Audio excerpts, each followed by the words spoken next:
অনেক পুরুষ আছে নিজে দুনিয়ার বদমাইশি সব করবে, চায় আমার বউটা ফেরেশতা থাকুক, কোনো দিক তাকাতে পারবে না, বউ ফেসবুক টিপতে পারবে না, কিন্তু সে সারাদিন ইটিস পিটিস করবে অন্যদের সাথে। আছে না এরকম রোগের রোগী? আপনি নিজে সলিড থাকতে হবে, তাকেও সলিড রাখার চেষ্টা করতে হবে। মহিলাদেরকে বোরকা পরানোর জন্য একটু কাউন্সেলিং করতে হবে। আমি সবসময় বলি যে সমস্ত মহিলারা বোরকা পড়তে চান না বা পর্দা করতে চান না, বোরকা বলে কোনো কথা না, পর্দা করতে চান না, হিজাব করতে চান না, তারা বাহিরে যখন খোলামেলা পোশাকে যান, সেজে গুজে যান, তাদেরকে অন্য পুরুষরা দেখে কি চিন্তা করে? পরপুরুষ গায়রে মাহরামরা একজন সুন্দরী নারী বা একজন যুবতী নারী সাজগোজ করে যদি বাহিরে আসে, খোলামেলা পোশাক আশাকে চলাফেরা করে, যত পুরুষ তাকে দেখে কি চিন্তা করে? আপনারা জানেন না কি চিন্তা করে? আপনি নিজে কি চিন্তা করেন? সবাই সে চিন্তা করে।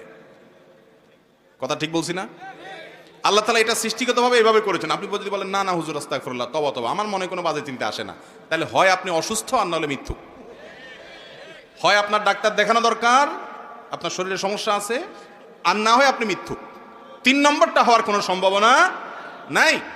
এবার আপনি চিন্তা করেন, যেই বোন পর্দা ছাড়া বাহিরে যাওয়াটাকে তার জন্য তিনি এটা প্রাউড ফিল করার মতো বিষয় মনে করছেন, ন্যূনতম যদি তার ভিতরে আত্মসম্মান বোধ থাকে, সে চিন্তা করবে বাজারে যতগুলো মানুষ আমাকে দেখছে, আমাকে নিয়ে মনে মনে সে এমন এমন কল্পনা করছে, ওই কল্পনার কথা যদি মুখ দিয়া বলে, তাহলে ঘৃণায়, ক্ষোভে, দুঃখে, কষ্টে তার আত্মহত্যা করতে মনে চাইবে। আত্মহত্যা করা হারাম, বুঝাইতে চাইলাম যে সে নিজেকে শেষ করে দিতে মনে চাইবে, এত জঘন্য খারাপ লাগবে তার কাছে।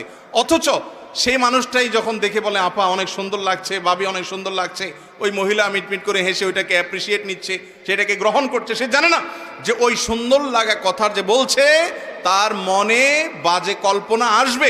যদি কখনো না আসে, হতে পারে প্রাইমারি লেভেলে কারোর মনে বাজে চিন্তা আসলো না, কিন্তু আসবে। যেখানে বাজে চিন্তা আসার সম্ভাবনা আছে, ওখানে নিজেকে সেভ করাটাই হলো বুদ্ধিমান মানুষের কাজ। একটা জায়গায় ধরেন এখানে বিদ্যুতের লাইন আছে এবং এখানে বিদ্যুতের হাই ভোল্টেজ লাইন আছে, হাত লাগলে সাথে সাথে শক হয়ে মারা যাওয়ার ভয় আছে। এই মুহূর্তে বিদ্যুৎ নাই, কারেন্ট নাই, চলে গেছে, তারপরও আমি সেখানে হাত দেব না। কেন? কারণ এখন বিদ্যুৎ নাই, যে কোনো মুহূর্তে এসে যাবে। কোনো পুরুষ কোন নারীকে দেখার পর এই মুহূর্তে হয়তো তার মনে বাজে চিন্তা আসছে না, হয়তো অন্য কোনো টেনশনে আছে বেচারা, তার মনে বাজে চিন্তা এই মুহূর্তে আসলো না, কিন্তু আসতে বাধ্য। যদি তার গায়রে মাহরাম মহিলা হয়, তাহলে তার মনে সবসময় পবিত্র চিন্তা আসবে না, একটা সময় বাজে চিন্তা আসবে। এই ভয়াবহ দিকটার কারণে একজন নারী পর্দা করবেন। তিনি পর্দা করবেন তার প্রোটেকশনের জন্য। আমি সবসময় বলি ভাই, মাননীয় মহামান্য রাষ্ট্রপতি তিনি চাইলেই কি যে কোনো জায়গায় যাইতে পারেন?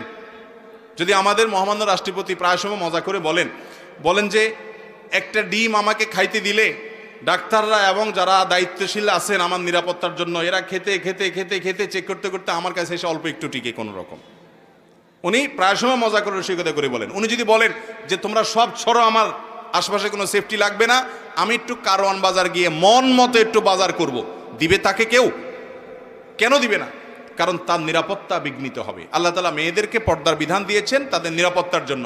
পৃথিবীর উন্নত দেশ হিসেবে যাদেরকে আমরা অনেক দিক থেকে আইডল মনে করি, তাদের অনেক ভালো দিকও আছে।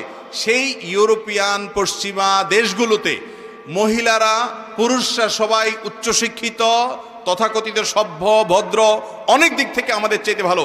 কিন্তু কর্মক্ষেত্র থেকে নিয়ে শুরু করে শিক্ষা প্রতিষ্ঠান পর্যন্ত সর্বস্তরে মেয়েরা যৌন নির্যাতনের শিকার যে পরিমাণ হয়, পত্রপত্রিকার রেশিওগুলো দেখলে বোঝা যায় আমাদের সমাজে, মুসলিম প্রধান সমাজে এখনো পর্যন্ত মেয়েরা সেই তুলনায় হাজারো গুণ ভালো আছে আলহামদুলিল্লাহ।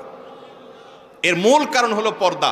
অতএব পর্দা এটা মেয়ের নিরাপত্তার জন্য। স্ত্রীকে যদি কাউন্সিলিং করানো যায়, ইনশাআল্লাহ তিনি আমলে আনবেন। যদি তিনি না করেন, স্বামী তার সমস্ত দায়িত্ব পালন করেন, আল্লাহর কাছে স্বামীর দায়িত্ব মুক্ত হবেন ইনশাআল্লাহ।